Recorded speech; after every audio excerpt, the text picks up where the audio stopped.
بسم اللہ الرحمن الرحیم۔ رب ذوالجلال کے بابرکت نام سے شروع کرتا ہوں جو دلوں کے راز خوب جانتا ہے۔ تمام ناظر میں دل کی گہرائیوں سے خوش آمدید اور محبتوں بھرا السلام علیکم۔ شب برات کے وظائف۔ عبادت ایمان کا مغز ہے اور دعا عبادت کا۔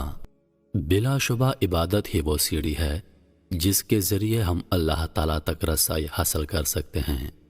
اسلامی سال میں اللہ تبارک و تعالیٰ نے کچھ ایسے متبرک مہینے اور راتیں طے کر رکھی ہیں جن میں کی جانے والی عبادت و قیام، رکوع سجود کو دیگر ایام سے زیادہ فضیلت حاصل ہے۔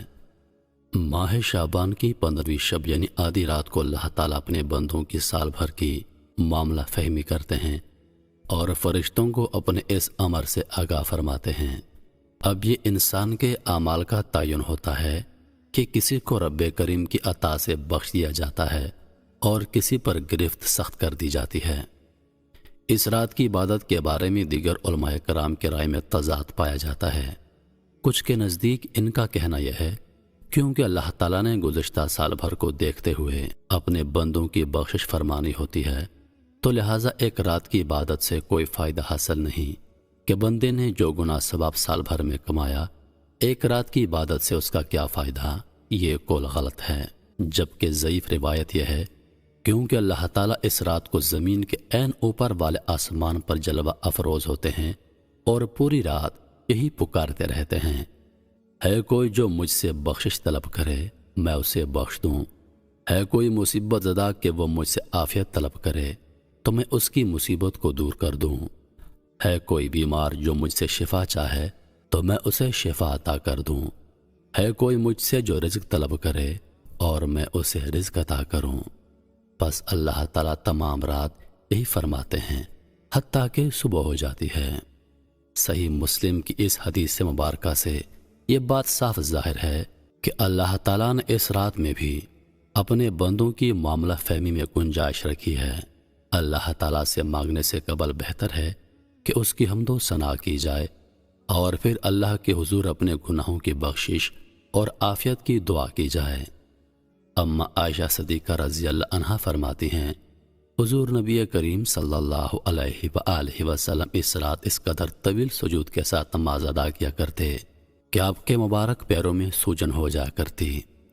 اس سے ثابت ہے کہ اس رات کو عبادت میں گزارنا افضل ہے، اور چونکہ اس رات نبی کریم صلی اللہ علیہ وآلہ وسلم جنت البقیع میں تشریف لے کر گئے تھے، لہٰذا اس نسبت سے اس عمل کو بھی دہرانا افضل سمجھا جاتا ہے، اور سنت نبی کے عین مطابق آدھی رات کے قریب مساجد سے حضرات صلاۃ التسبیح کی نماز کی ادائیگی کے بعد اپنے قریبی قبرستانوں میں جاتے ہیں اور اہل قبور کے لیے دعائیں مغفرت کرتے ہیں۔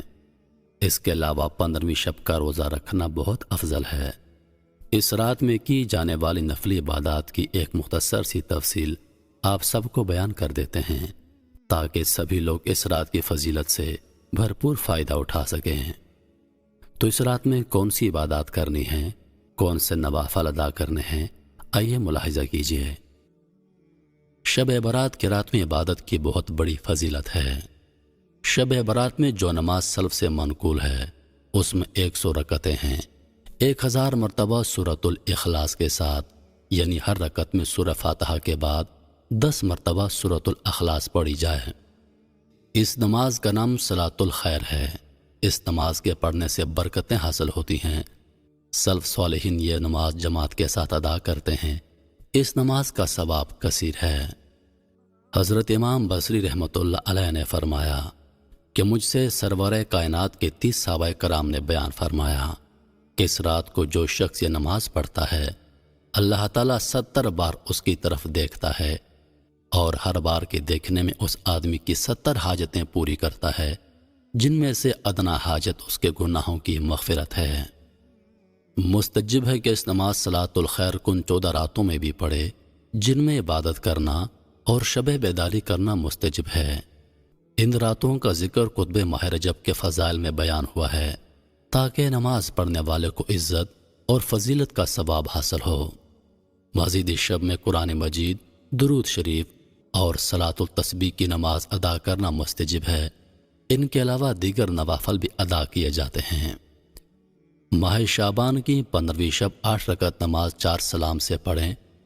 ہر رکعت میں سورۃ الفاتحہ کے بعد سورۃ القدر ایک بار اور سورۃ الاخلاص 25 مرتبہ پڑھیں۔ اس کے بعد 15 تاریخ کا روزہ رکھیں۔ 15ویں شب شروع ہوتے ہی بعد نماز مغرب 6 رکعت نماز نفل 2 کر کے پڑھیں۔ پہلی 2 رکعت نماز نفل درازی عمر بالخیر ہونے کی نیت سے پڑھیں۔ اگلی 2 رکعت نماز بلائیں دور ہونے کی نیت سے اور آخری 2 رکعت مخلوق کا محتاج نہ ہونے کی نیت سے پڑھیں۔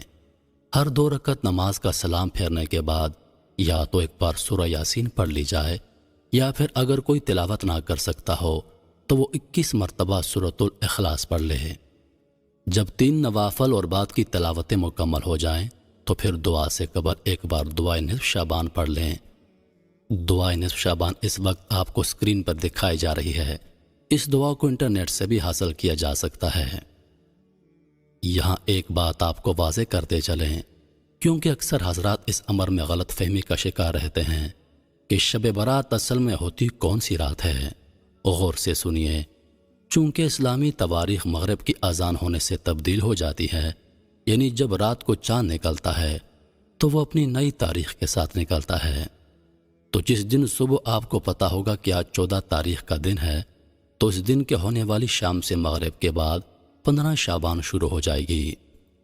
عبادت اس رات میں کی جاتی ہے جبکہ اس رات کا اگلا دن 15ویں کا دن کہلاتا ہے اور اس دن روزہ رکھنا افضل عبادات میں سے ہے۔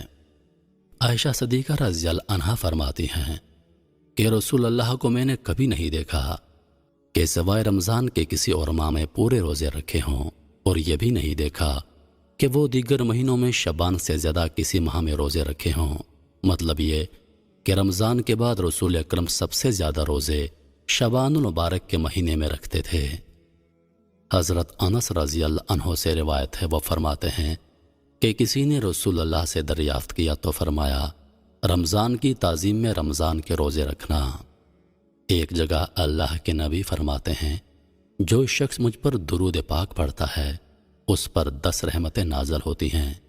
اس لیے ہر دانشمند مومن کے لیے مناسب ہے کہ اس ماہ میں غافل نہ رہے بلکہ رمضان کے استقبال کی تیاری کرے، گزشتہ گناہوں کی توبہ کر کے پاک ہو جائے اور رسول پاک کے وسیلے سے اور درود و سلام کی برکت کے ساتھ ماہ شعبان میں دعا کرے، کیونکہ یہ رسول اللہ کا مہینہ ہے۔ اللہ عز و جل اپنے حبیب پاک کے صدقے میں تمام مسلمانوں کو خلوص کے ساتھ نیک اعمال کرنے کی توفیق عطا فرمائے، آمین۔ اپنی عبادات اور نیک دعاؤں میں ہمیں بھی یاد رکھیے گا۔ جزاک اللہ خیر۔